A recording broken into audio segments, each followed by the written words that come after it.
2025 সালের একদম শেষে এসে অথবা 2026 সালের একদম শুরুতে আইফোন 12 কেনা উচিত হবে কিনা।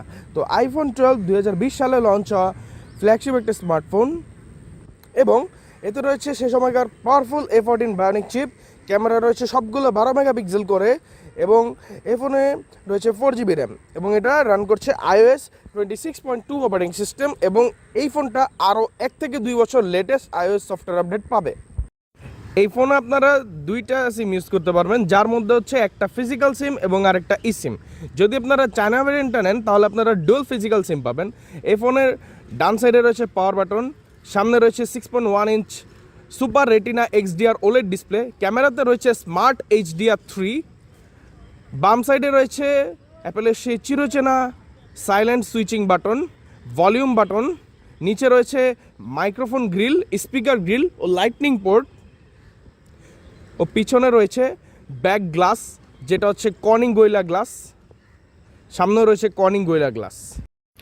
ফোনটি দিয়ে সর্বোচ্চ 1x পোর্ট্রেট তোলা যায়, কিন্তু আইফোন 12 প্রোতে বা প্রো ম্যাক্সে 2x পোর্ট্রেট তোলা যায়। যেহেতু এটা বেস ভ্যারিয়েন্ট, দুইটি ক্যামেরা রয়েছে, সেহেতু এই ফোনটিতে শুধুমাত্র 1x দিয়ে পোর্ট্রেট তোলা যায়।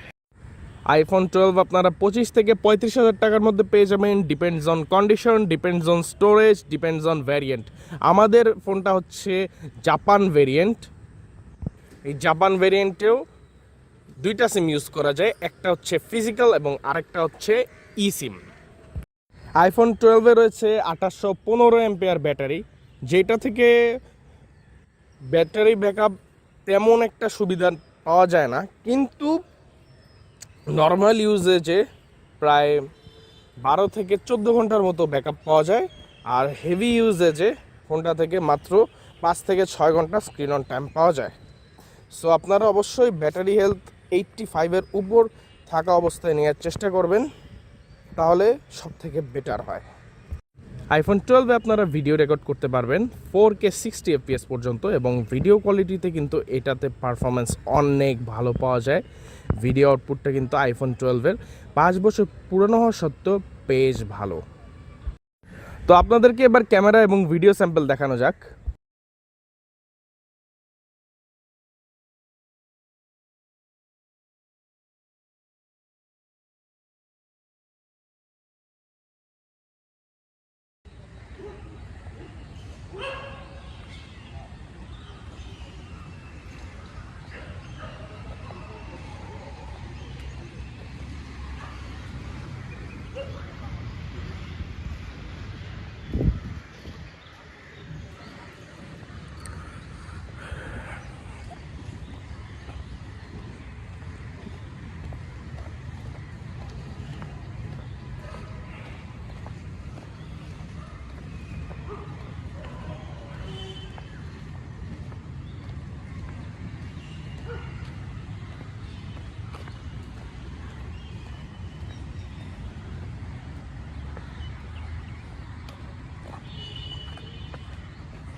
তো আপনারা দেখলেন আইফোনের ক্যামেরা এবং ভিডিও স্যাম্পল।